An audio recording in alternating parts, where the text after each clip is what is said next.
side. Meant to Be Well Summit is created by three incredible women, Ambreen, Valerie and Andrea.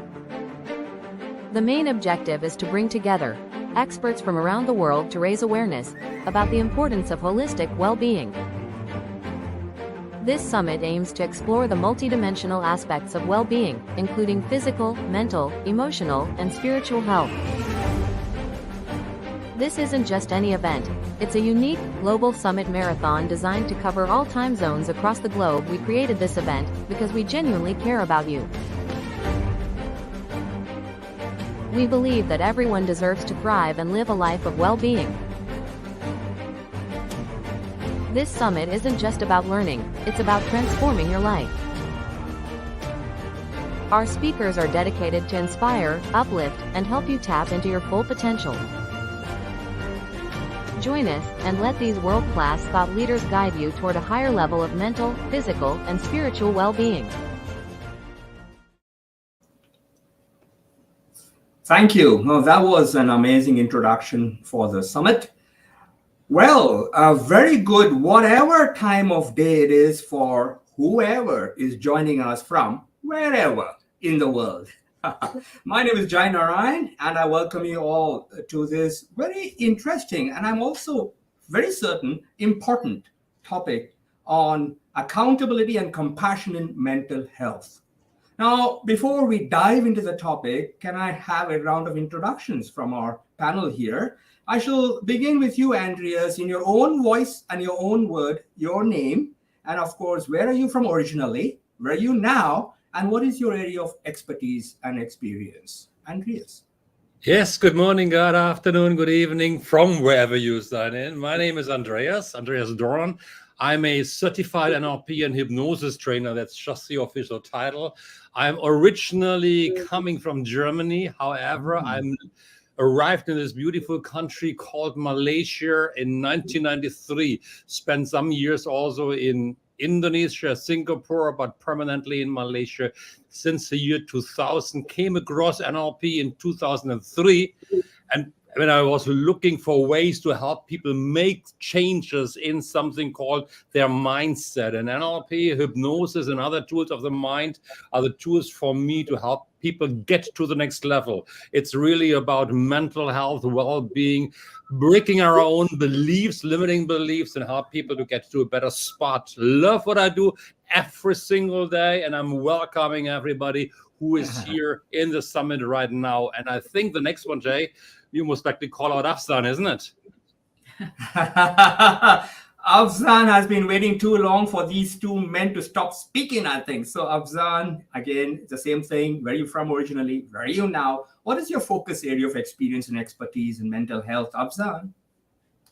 Yes, hello everyone. I'm Afzan and I'm a mental health advocate, and at the same time, I'm also the director of storytelling at Recover Now PLT.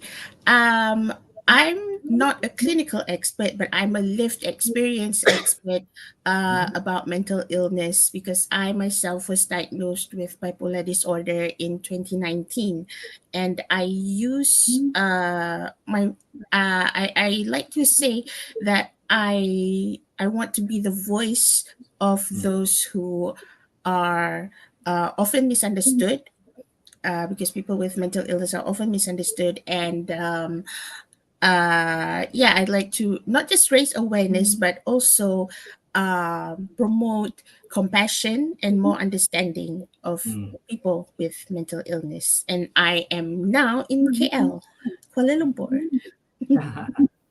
So Afzan, you're in KL, so too is Andreas, but I am here in India, specifically Bangalore in South India. Andreas, maybe I will throw it to you now to acknowledge and give a shout out to who is present today. Yes, I do the shout out for Jay, because as you most likely see, he wears dark specs. It is not even so. He is a great guy, like in the Matrix, running around and helping the world make changes. This man is actually blind, can't see you. However, he is standing to whoever he is as the man, and he's a force to reckon with, a force for change. And I want to welcome the audience. Hey, Jay, you haven't said anything about yourself yet. I want to welcome, however, the audience. So far, we've got Peter. Good morning to you. We got Aijan here. We got Peter, and John is already really busy giving comments. So welcome. Feel free to share your questions, comments, ideas regarding whatever is happening in the session here, because we're going to have an interactive session with you. Over back to you, Jay. Yeah, well, Andreas, thanks for reminding me that I haven't introduced myself yet. All right, hi guys. One more time, my name is Jai Narayan. I'm originally, by qualification, an architect and a graphic designer with visual communication as my expertise. However, in my mid-30s, as you just heard, I have become blind due to a genetic condition, and I had to pivot from being an architect and designer to choosing a path of public speaking. I'm a professional speaker, coach, mentor. My area of expertise, self-leadership, resilience in life, and of course, communication skills, especially in leadership. That's me, Jai Narayan. So, Andrea, shall we dive into this topic of compassion and accountability? All right. So before we actually get into the nuts and bolts, can I hear from you, Andreas, on if you believe that responsibility, for example, in mental health is very important? And with your expertise in NLP, can you also let us know what exactly would be some of the things that mental health would cover? Would it be, for example, your makeup of the mind, as in an emotional makeup? And is responsibility also a part of it? Andreas. Thank you so much. Now, even the topic is about compassion and accountability. It's about responsibility. And coming from the world of NLP, neuro-linguistic programming, for those who don't know, I would like to introduce a couple of concepts regarding responsibility. Even the word responsibility is a beautiful word because it says responsibility. It's our ability to respond to external circumstances and how we are reacting to it. So the world around us is always existing, but it's just the world around us. And there are situations happening around us. If you look into the news, we got wars around the world. We got traffic jams to bring it more nearer to us. We got maybe the boss shouting at us. We got delayed in projects. We are maybe having a cough. I'm not talking about mental health here right now, but stress, for example. It has been shown that a high percentage of Malaysians are very, very stressed out. Looking at traffic, for example, you're spending 1 hour, 2 hours a day one way in traffic. It can stress out. Now, how does the concept of responsibility relate to this one? The world around us will not change, but it's our ability to make certain interpretations about what those events around us actually mean. In NLP, we like to say we are meaning-making machines. I like the word machines, but we are meaning makers. So anything happens, like people are here in the audience right now, they make certain meaning, interpretations about that session here right now. They look at Afzan, they look at Jay, they look at me, and make interpretations around it. That's the meaning you're creating. If you're driving a car and you're stuck in a traffic jam, and you make certain interpretation. This traffic jam is just there, but it floods onto you. You make certain interpretations inside your mind. What is your interpretation is a crucial part. Is it stressing you out, causing you negative emotional states? Is a car that tries to cut in front of you, causing you to be angry, scared, upset, raging overall? It's hurting your mind, it's hurting your body. Or do you take the traffic jam as a situation of learning, listening to audio podcasts, listening without watching to this wonderful virtual summit, for example? We always have choices on how do we react to certain situations.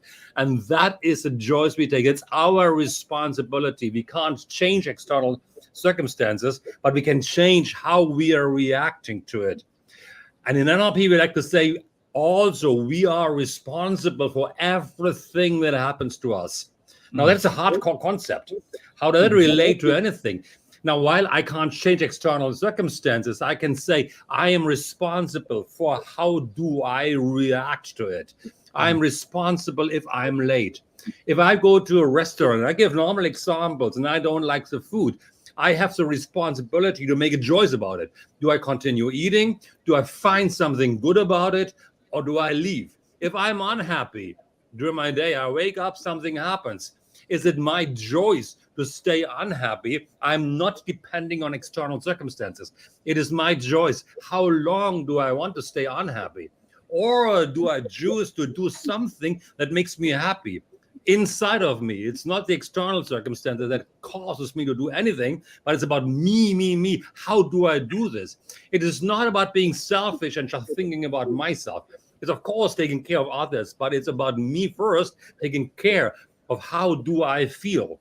Now, bringing it also to mental health. In NLP, we also say that any emotion, any behavior, anything you do, there is a positive intention driving you, coming from your unconscious mind. So what is the positive intention behind when you are angry, behind your fear, behind your stressful out? Think about that one. A positive intention is a higher level overall that is driving your behavior. If you recognize, I'm stressed because my positive intention is I want to be on time and I want to look good overall. Focus on this one, because the stress will hurt your body and will cause your follow-up events possibly turn out worse. But if you're focusing, I want to look good, you can't change the traffic jam, but you can change your state of mind. You're focusing on your higher intention, what is positive, and that might change the overall perspective around you. I think that's what I want to share right now. I can talk about this for hours, but I can say some more, because I do know Jay is going to ask me a couple of questions. Maybe the audience has got a couple of questions. Feng, John is here. He says, relax, que sera. Exactly. What you can't change, allow it to happen. Allow it to happen. Allow people to be who they want to be, and make the changes within yourself that you need to do. Over to you, back to you, Jay. Well, very quickly, a follow-up, since you mentioned that, Andreas. So am I right in understanding that while stress could be universal, but how we react to it and the pressure we take upon ourselves is individual? Was that correct? Absolutely. Now, of course, I talk about the negative stress. We also got positive stress. I talk about the negative stress. Stress is always happening. It's our reaction to it. And responsibility is responsibility. I would also say responsible is being responsible, which means response in a positive. Again, we have Afzan being quiet for a while, so we'll throw it back to her. Afzan, in your opinion, and maybe even your personal experience, why would you believe that accountability is actually important with mental health? I mean, am I right in saying, or am I wrong in saying that just because I have a mental health issue, I'm not accountable for what I do or my actions? What is your take on that? Yes, I always believe that every individual is responsible for themselves. Just like Andreas said, how you respond to things is, or to circumstances, is your responsibility. It's up to you how to respond. And just like somebody with mental health issues, and there's a difference between mental health issues and having a mental illness. I have a mental illness. So some people just have mental health issues, which is often caused by the environment or whatever is happening around them. But still, it doesn't take away accountability, which means you are still responsible for yourself. For example, I know I was diagnosed with bipolar disorder, and there were two ways that I could go about it. I could just leave it at that and not do anything about it and let it fester and just use my condition as an excuse for any behavior, for any mistakes that I make. Or I could be responsible, take control of the situation, do what I can, and for example, go to see a therapist, take my medications if I need to, because not everyone needs to be medicated. And let me stress upon that. Not everyone needs to be medicated. And for some people, medication don't even work. So it's really up to the individual how they want to address the situation, how they want to handle their diagnosis. Again, it's up to the individual, but it doesn't take away accountability. You are responsible for whatever happens next. for, let's say, if I do decide to stop my medication, and at the moment I'm thankful because medication works for me, but if I do decide to stop my medication, I have to be accountable for whatever consequences that comes after it.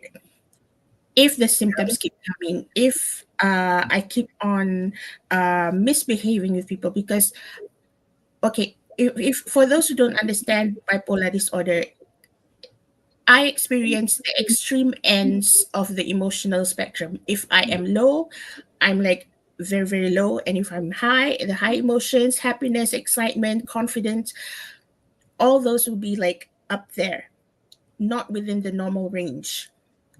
So when I'm hypomanic, which is when I'm experiencing the high emotions, I sometimes speak without thinking. The words that come out of my mouth, I get very irritable, and sometimes the words that come out of my mouth can hurt others. So, does that mean that I am not to blame for whatever comes out of my mouth? Does that mean that whatever hurtful things that I say to people has no consequences? No. The mental illness give context as to why things happen, why I say the things I say, but it doesn't absolve me of the responsibility to make amends, to make things right with those that I've hurt.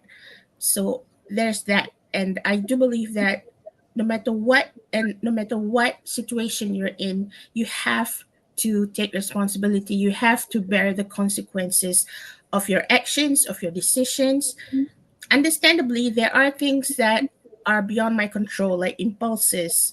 But after these things happen, I have to be accountable for myself. I have to take responsibility. I cannot just simply say, oh, I'm like this because I have bipolar disorder, and then leave it at that and expect people to understand and just let it go. It's not fair to others. It's not fair to those that I've hurt.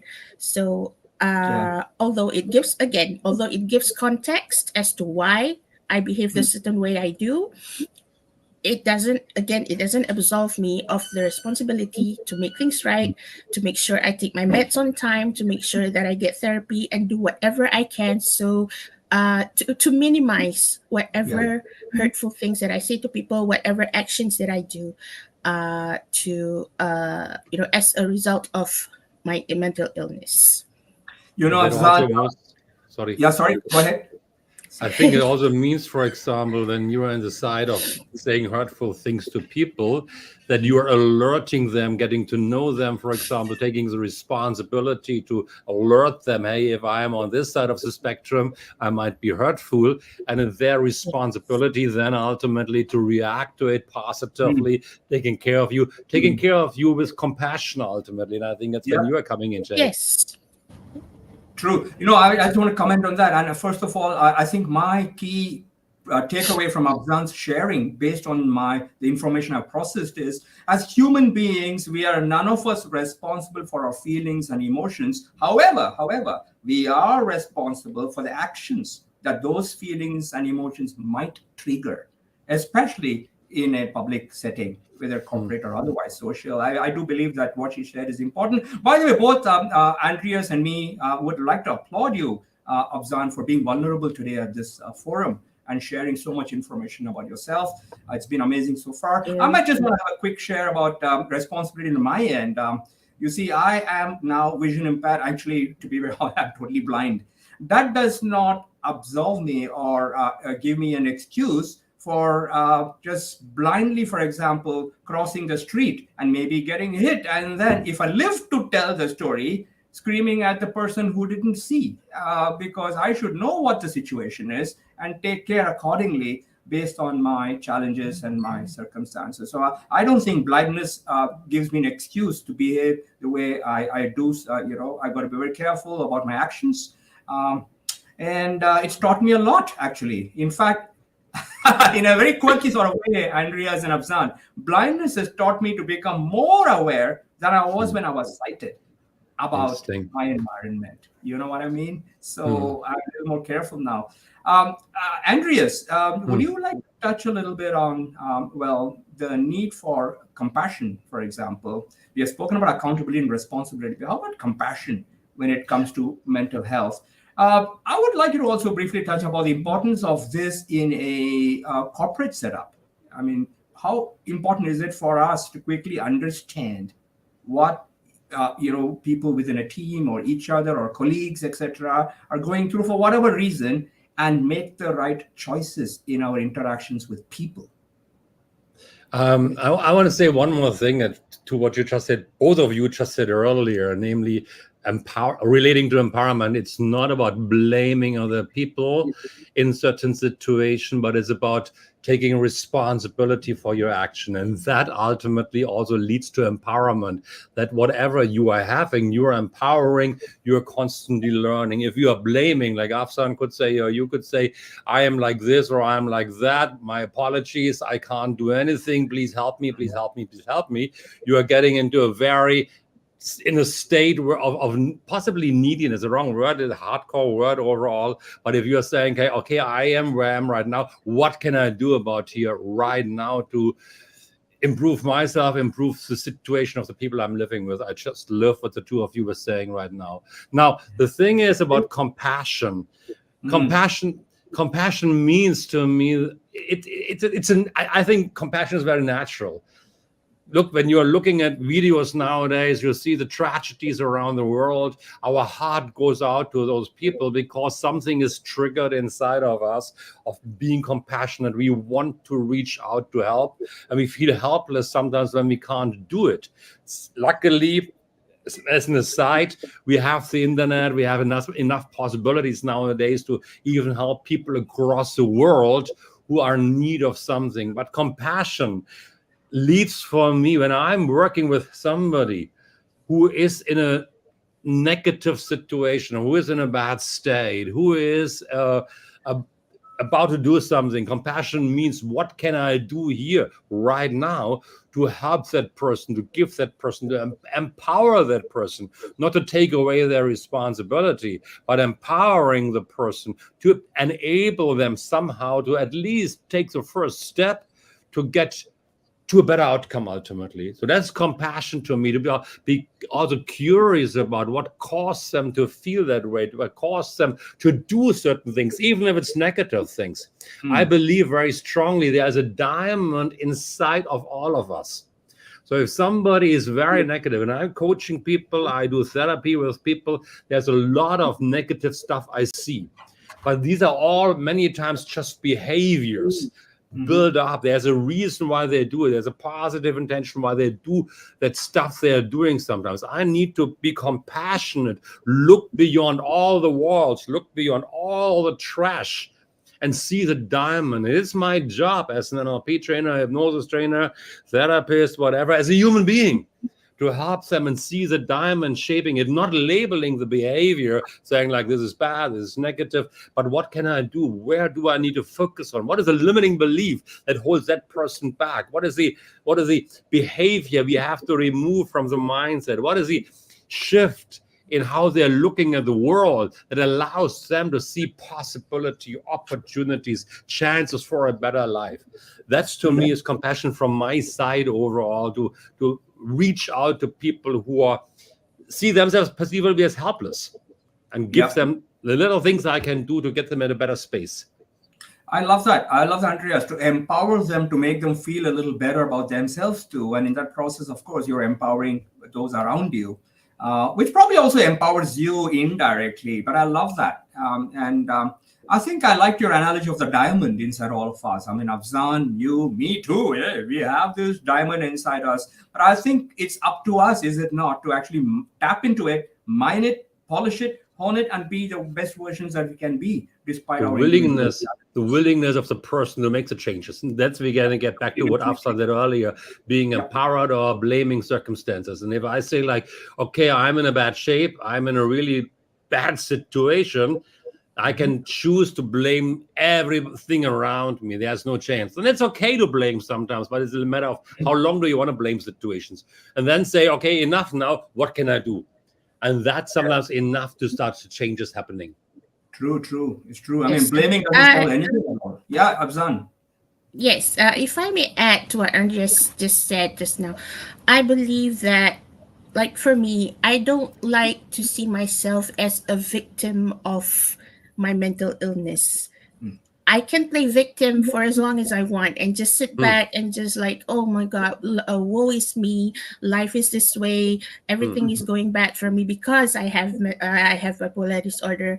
But ultimately, it's up to me. I have to choose to get better. I have to choose to survive. I have to choose to make things better so that at uh I don't stay low all the time. And at the same time, life happens. Life doesn't stop when you're healing. So, like for example, just this past few weeks, I'm still on medication. I still have to take care of my mental health because anything can be triggering for me.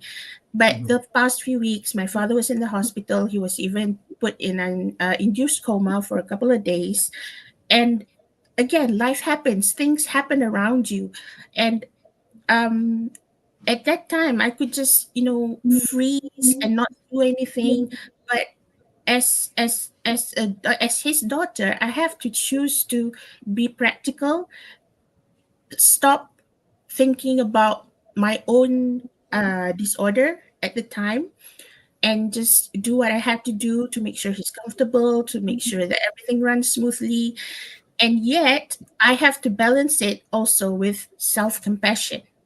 I have to Mhm. understand that because of my disorder, I have to be very careful and not let things trigger me as much. I have to make sure I take my meds on time because I have to take care of myself. Because if I don't take care of myself, I cannot take care of my father who was in the hospital at the time.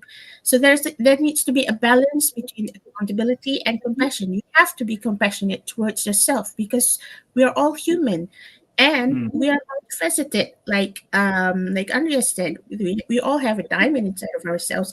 Nobody is linear. Nobody is just one thing. We all experience ups and downs, highs and lows, and nobody is so evil, and nobody is so kind or so angelic. So there needs to be a balance that between. makes the world beautiful, isn't it, actually? Yeah, I loved her. And Yeah, yeah. no, I just wanted to say it was Helen Keller, I think, who once said that life is either a daring adventure or nothing at all. So I think these ups Absolutely. and downs that Afzan you mentioned, and I'm sorry to hear about your dad. I'm just hoping and wishing that he is out of it now and healing. But I think the ups and downs of life and what you're yourself going through, and most of us, is what makes us, gives us a resolve, I think, if we choose to come out of it with more resilience, more tenacity, and makes us a little stronger for who we are as people and real examples for others to follow, right? I want to just touch upon that very briefly with my own very quick example where I believe, you guys have heard this, I had the blues because I had no shoes until on the street I met a man who had no feet. So when I think about this phrase and Hmm. having become blind myself, I feel personally I have more of an empathy and for others who are also vision impaired. I mean, it just makes me reach out to them more so than if I had been sighted. You know what I mean? So I thoroughly understand people who have physical challenges and who have maybe emotional issues, who go through life having to cope with very difficult circumstances. I can relate to that because of what I too have to go through, and it requires, I think, compassion, which is what we're speaking of. Of course, accountability for our own actions and feelings, and understanding of those about the others. Before I share a little anecdote about an event that happened in my life related a bit to the blindness, Andreas, would you have some story to share within your practice of NLP related to accountability and compassion? Anything that's an interesting thing you'd like us to know? Any story, personal life experience? Absolutely. However, do you mind if we answer Aljan's question just Yes, popping up? please.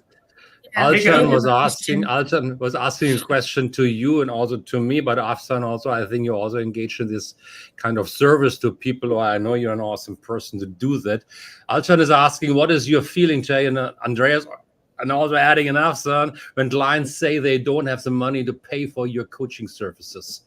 So maybe over to you first, Alchan, Jay, to answer this question before I say something Okay, about that. we'll try and keep it short here. That's a great question. In fact, that's the predicament I'm in most of the time if you're in India. Yeah, so the choice between doing things for free and doing it for a fee, right? So, Alchan, when clients actually say they don't have money to pay for it, one technique you could use is when you're discussing with them, you could just blurt out and say, "Oops, I'm sorry, I misunderstood you as thinking or asking me to do something of great value and outcome to either yourself or your team. I didn't know it just required a small superficial coverage of this topic." And I think, if I'm not wrong, your client would say, "Wait a minute, I did not want a superficial coverage of the topic. I do want a professional grade setting." Then see, well, that comes with a fee. If they still insist on not being able to pay, I would suggest, Alchan, that you ask for some, what I would like to say, fringe benefits. Well, in that case, can you get a video recording of a testimonial after you finish your session, which you can use for your promotion or marketing on your social media? Can you have them allow you to take pictures and photographs of the session with the audience, etc.? So if they say yes to some of these, you don't need to be paid, but you can use it that one time as an opportunity for more outreach and visibility. I'll ask Andreas to throw some light on his own experience. Afzan, you have to say something about this one as well. I don't want to ignore you on that one. Or shall I answer first? Actually, I do have an experience with this because I part of my service is storytelling. I share my story to corporate companies so that to empower them to see that, you know, I'm a professional as well and I have mental illness, but it's not stopping me from being successful. But at the same time, there are times when clients would say to me, can this be claimable under certain organizations, because apparently they don't have the budget for it. And yet a lot of times these same companies, they spend more on like their annual dinners, for example. They do it in a very, very big hotel with 5-star, 6-star hotels, and they invite like huge celebrities to perform at their event. So I always take when they say they don't have budget for it, I always take it with a grain of salt, because a lot of times I think they do have the budget for it. They just don't think that this is something that is worth spending on until something actually happens. Because there was a company that never thought that mental health is something that they should invest on until one of their employees actually attempted suicide. So I guess the importance of spending or paying a professional to give coaching, to give talks, I think it all depends on whether or not the company sees it as something important or something urgent. Because a lot of times I think companies do have the budget for it. They just don't want to spend it on coaching or on mental health. I totally am with the two of you ultimately. I think to me it's an energy exchange. And I do know from my own example, there are many people who are, for example, offering free webinars, free courses, free whatever online, and say, hey, type in the chat and I'm sending you that free whatever 5 steps to ultimate success over to you as a document or as a video. I have many of those. But how often do I watch it actually? Most likely not that often, interestingly. However, when I'm paying for something, be it $500, 500 ringgit, sometimes even some of the courses I take. Hey, when I became a master trainer of hypnosis, it was a 1 year's program, 5 days of training, but the total cost was over 5 digits and way higher level of 5 digits. I did anything I took to make it happen ultimately. Yeah. I went out all the way, no matter how much smashed I was to the floor, tired, whatever, because I knew I want to succeed. And I know it also from my own clientele. I have sometimes people come to me, Andreas, hey, your course is very expensive, my NLP practitioner course. I always ask, which part of it is expensive? What are you comparing again? How do you know it's expensive? What is your value you're putting on self-improvement, reaching your goals ultimately? That's one thing. But I do know as well, when we are more lenient every now and then, those who are really paying out of their own pocket, they become the most successful. It's amazing what they achieve. Even it blows my mind with people's goals and how they make it happen. But people who were a little bit more lenient or got the companies sponsored, I'm not saying it's bad, but I'm always having more of a challenge to reach out to them, to push them to make it happen ultimately. It's the energy inside of us. If I feel a pain, I want to make it happen. Yeah, Andreas, energy exchange, I love that. Would I be right in saying that when people ask me to speak on resilience or self-leadership for 40 minutes or 45 minutes, and I charge them something, a fee, and they ask me for a little bit of a discount, I tell them, you're not paying me for 45 minutes or 40 minutes. You're paying me for 33 years of experience and expertise from my own life. So I always tell them, don't pay me for the time, pay me for the value I bring in from my life. Okay, so that's how it could help. Alshan, I guess that also tangentially answers your question. So we've gone back to you again, and both of you could take this call about any experiences you had with dealing with compassion and accountability in mental health. In in the context of an anecdote, let's see if you have experienced something interesting before I share mine. Afzan, you want to start? Have you experienced something? You mentioned yeah. Maybe Andreas can go first. Yeah, so we'll see what happens. Yeah, it's already the first concept, one of the first concepts we teach in NLP in our training, that you are responsible for everything that happens to you, and that also, of course, we have always different. I'm just starting conceptually first. Different interpretations about the same situation outside. It doesn't matter if you are looking at a football game. I like it, I don't like it. You're watching a movie, I like the movie, you don't like the movie. But it's just a movie. Again, it's just information around us. It's my interpretation. But we also know people, for example, and I say, hey, this person very irritating. Another person might say, no, this person not irritating, is pushing me to the limits, or he is very energetic. We have the same interpretation, a different interpretation for the same situation. So I can only label something outside of me if it's also inside of me. And that was a biggest learning I have ever had. It's called, in NLP, we call it perception is projection.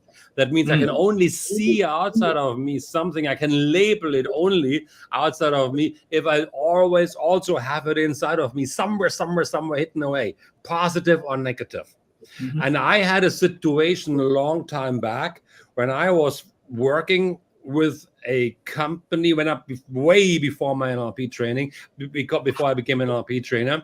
And I worked with a client, and the client actually pushed me to the limit in retro perspective. At that point of time, I was like, I felt like he's belittling me, he's cynical, he is like whatever, pushing us down. I was supposed to be the boundary between the client, who was seen as very negative, and my team. And I thought like, hey, what's going on here? And initially I liked that client, but then he pushed me very much to the limit until I realized I'm also someone sometimes, and I came already across NLP, looking back, I realized I was also cynical sometimes. I was also harsh to my people sometimes. So what I felt my client is doing to me, I was also doing to other people. And that was a huge learning. It was a huge learning. So whenever you feel something is outside of you, not right, it's a reflection of your own inner world. What is going on within yourself that you are labeling something as negative or positive. Also, hey, a second quick story around this one. I'm a foreigner in Malaysia. So I was always initially at the mercy of like finding an employee, finding somebody who hires me, until I realized I'm getting older here. How much longer will I get hired by companies? And I realized I need to do something within myself, responsibility for my own life, in order to stay in this beautiful country called Malaysia, live with these beautiful people, enjoy the wonderful food. And one pathway then to do was to actually open my own company, taking charge of my own destiny. These are two quick stories overall, and I hope that is in alignment with what you wanted to hear, Jay, or what is the theme No, of I just want to the make one sharing right comment now. before we jump to Afzan, and she will share a small anecdote. What I wanted to say was, am I right then understanding, Andreas, that what you visualize inside your mind is what manifests in your world in terms of an interpretation of how you see your world? It can be different for you just because of the way you interpret it inside your mind. What happens inside is what happens outside, right? Somewhere along that line. However, you might have to visualize beyond what you see and create the world you want to see ultimately, because everything starts inside here. I'm doing it all the time. I'll do my best there. Afzan, your story. Yes. Okay. So every time before I share my story, when I go to a client's place and share my story with an audience, there's always this doubt in me. Like, are people going to believe me? Are people going to empathize? And or are they just going to be cynical and say, no, this person doesn't look like somebody who has a mental illness. She doesn't look like somebody who's on medication. But people always surprise me, because when I start sharing and when I start telling my story, I see looks of comprehension, understanding, and even empathy, and people start nodding their heads as if they're going through the same things that I was telling them about. And um and I find that very enlightening, because I can see that people actually want to be compassionate. People actually want to understand, but sometimes they just are not given the avenue to understand mental health, to understand mental illness. So when somebody, not necessarily a clinical person, but somebody with lived experience, shares the story, because stories are powerful. Stories are more powerful than listing down facts. Like, these are the symptoms of bipolar disorder, these are the symptoms of depression.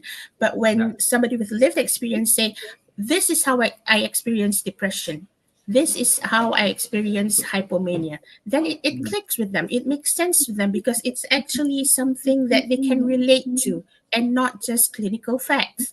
And when that happens, they get more compassionate, they become more understanding of people with mental health issues and people with mental illness. But on the flip side, Yep.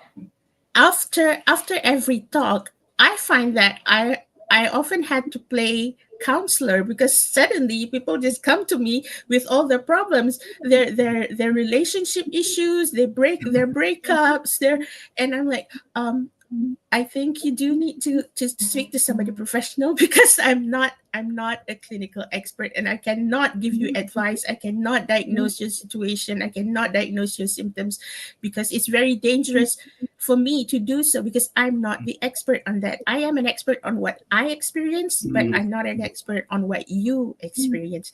So yeah, so I think deep down people want to understand. People are compassionate, naturally compassionate, but there are things around them that is sometimes pulling them back from and trying to understand, from being compassionate, because for whatever reason they might not want to be seen as being too kind, because they have an image to protect or whatever. But yeah, I do believe that people are naturally compassionate. We just have to give them the avenue. We just have to give them the chance to actually be compassionate. Yeah, Jack, that's amazing. Yeah, Andreas. I want you to become aware we have 15 minutes left.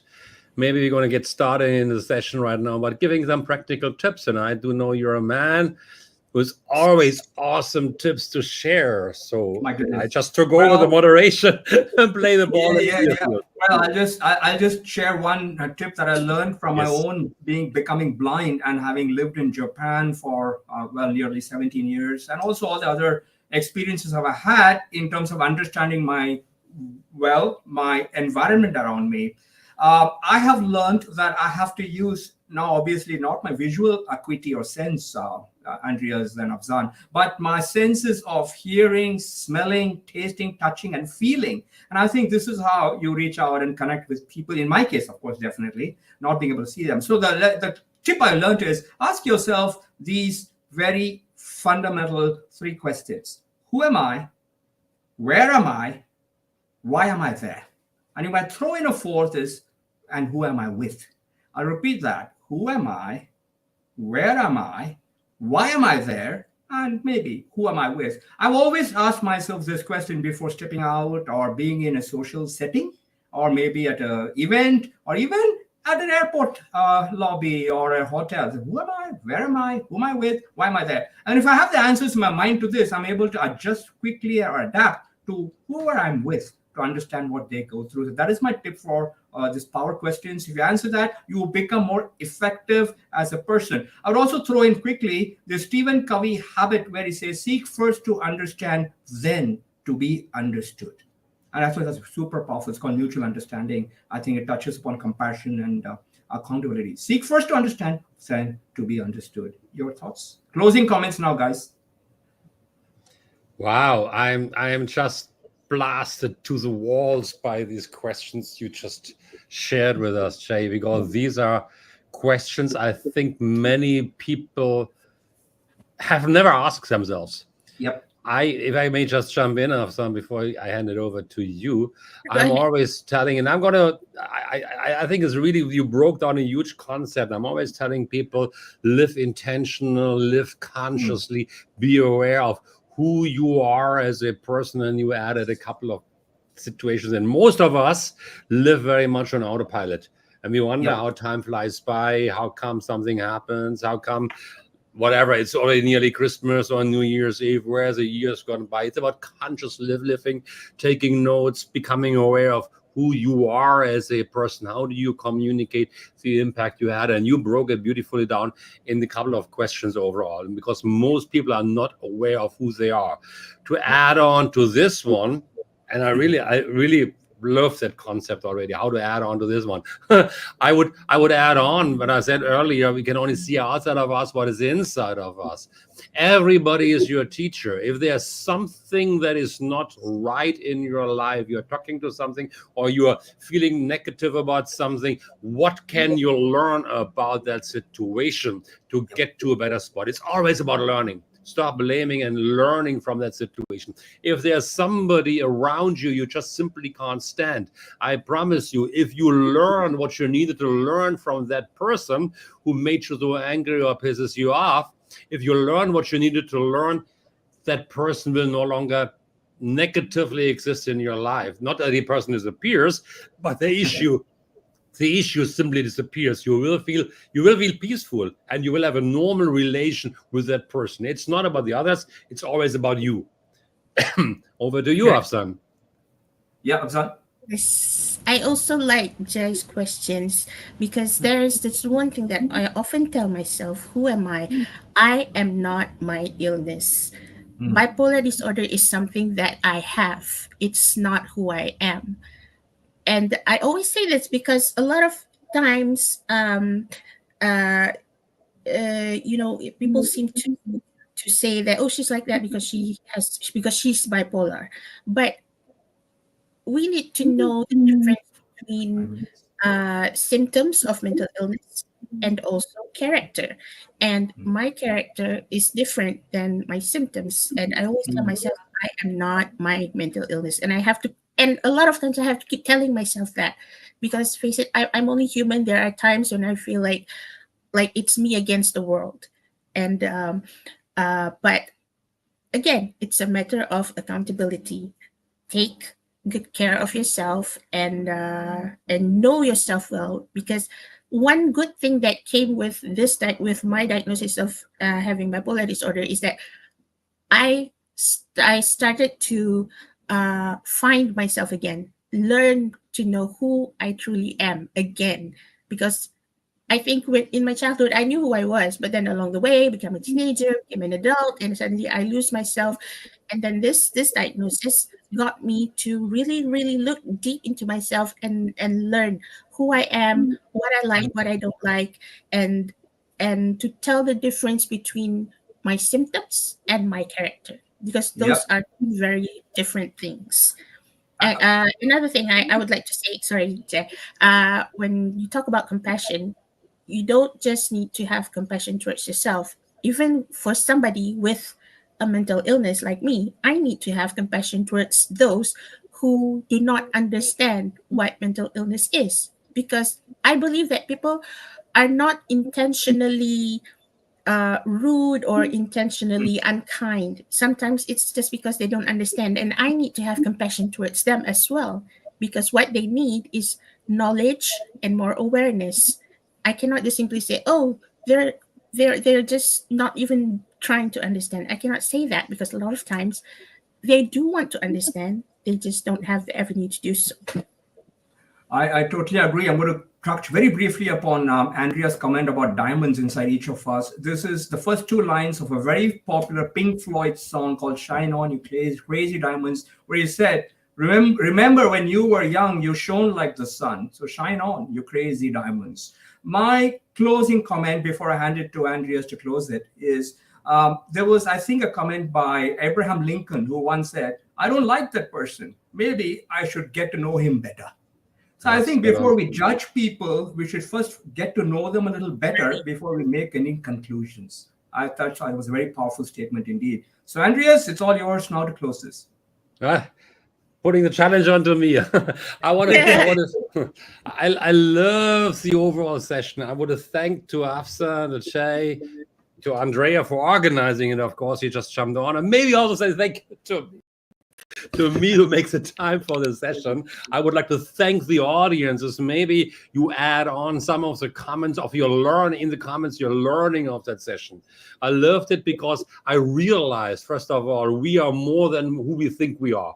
Always. That's what Afzan said, and I always believe that as well. We are currently we are in our current situation, the outcome of the conscious and unconscious decisions we've made in the past. But starting to live more consciously, realizing the challenges we go through, taking the learnings from those challenges. I believe, Afzan and Shay, you wouldn't be who you are today if it wouldn't have been for your situations that you encountered, most likely. You transcended, it's a big word, always use that, people, but you transcended your circumstances. It's always about this one. We can always decide amongst ourselves, are we victims of the circumstances we are? And circumstances can be heavy. Or do we decide? It's always a decision we make initially, starting inside here. What are the changes we can do right now? What are the choices available we have right now? And then develop the pathway going forward to ultimately create the life we all aspire to have, we always want to have, we deserve to have. Because aren't we all meant to be well?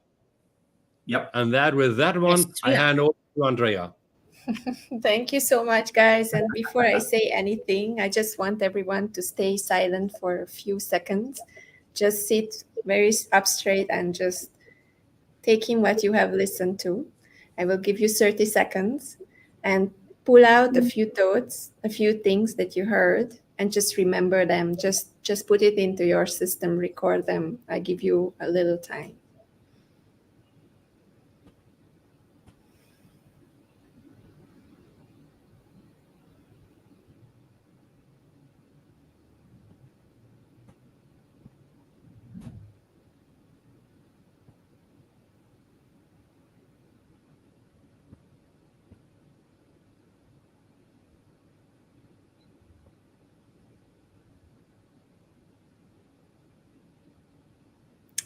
Thank you so much. I hope you have a few thoughts rumbling around in your mind in this little silence. And if you would like to have more, then listen back to the session, because there is so much to learn from this.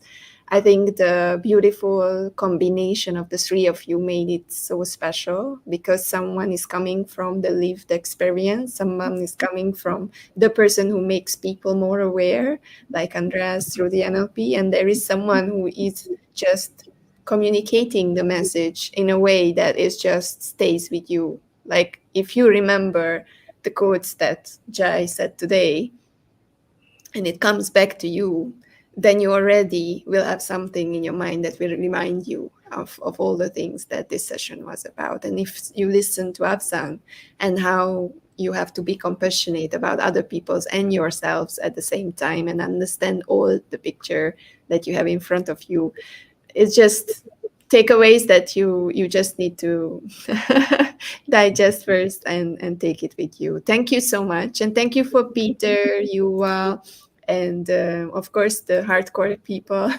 Al-Chan, for being here, and for those Sinfong who are listening later. I advise you not to take everything at once. This is a 48 hours summit marathon, but it doesn't mean that you have to stay on the screen for 48 hours for your own sake. So Al-Chan, you are not, no judgment. You can go and have a break. Peter, you can do the same. Because it's just impossible to record all of the knowledge and the value that you're listening to. So take care of yourself, have a little walk, have water, move around, and make sure that you take care about yourself and rewatch the sessions later. So thank you so much, guys. Thank you. Amazing, everyone. amazing So session. much, everybody. Thank you, Adios, everybody who amigos. watched it. Thank Thank you for you. the organizer. Thanks, Jay and Afzan. It was amazing. Thank you so Beautiful. much. I love your sharing, guys. And as I say in Bahasa Malayu, selamat tinggal. Thank you so much. And Thank you, jumpa guys. lagi. We will enjoy your Bye-bye. training, Andreas. Bye, Afzan. Bye, Jai. Bye, everybody. Bye. So before I close up the session, I just want to share, I said goodbye to all the speakers. You can also leave the studio if you would like to. Now I will just say a few words about what's coming in the afternoon, because as you know, we are coming back and we will have more things popping up. So 1 p.m. has changed a little bit because we are now going for a little break until 1 p.m. But after that, I managed to get Patricia instead of Karishma. Karishma had a life emergency, so we had to replace the session. I hope Karishma is well, but with Patricia we will bring you back the same topic, and we will talk about the same, but not in a masterclass format. It will be more like an interview. Right after that, we will have 2 masterclasses, one with Nishit and one with Jai. So if you had the StreamYard links, please join in. I will be popping up some people from the studio, and we might have some partners in crime for you on screen, guys. And then we will close the session with real-time life experiences with our many our own hubbers who are here with us for 5 years, and we celebrate together, and we close the summit together with Krishan, Betty, and Yuva, who have lived different lives, different challenges, different experiences, and they will share about their experience, their resilience, as you said today, and their compassion about their problems and how they overcome it and how they take care of their own well-being. And right after that, I will pass the torch to Ambreen again. So we will go again to the UAE, and then she's doing her session, and we will be closing later with Valerie, and Valerie will be coming back from the US, and I will take over the torch again tomorrow morning here in Singapore at 8 a.m. We will say goodbye together with Valerie to this beautiful summit. Rewatch the sessions. They are all beautiful, all different, all bringing different values, different people, many, many different perspectives. So yeah, I cannot say more. I'm just happy, and thank you so much for celebrating the 5th anniversary with us, Andreas, Jay, and Afzan. We are transforming, we are evolving, we are developing into something new. This whole hub and the community was always very flexible, and it turned into something totally new. And I believe we will sit down after this year, and we will create something new together with Ambreen, Valerie, and with whomever would like to jump on board and build something totally new, but also very careful, very caring, and something very special to you. So thank you so much, guys. Enjoy your days. Thank you for being here on a Saturday. Bye, guys. Bye. See you. Bye-bye. Terima kasih. Jumpa lagi. Bye-bye. Bye-bye.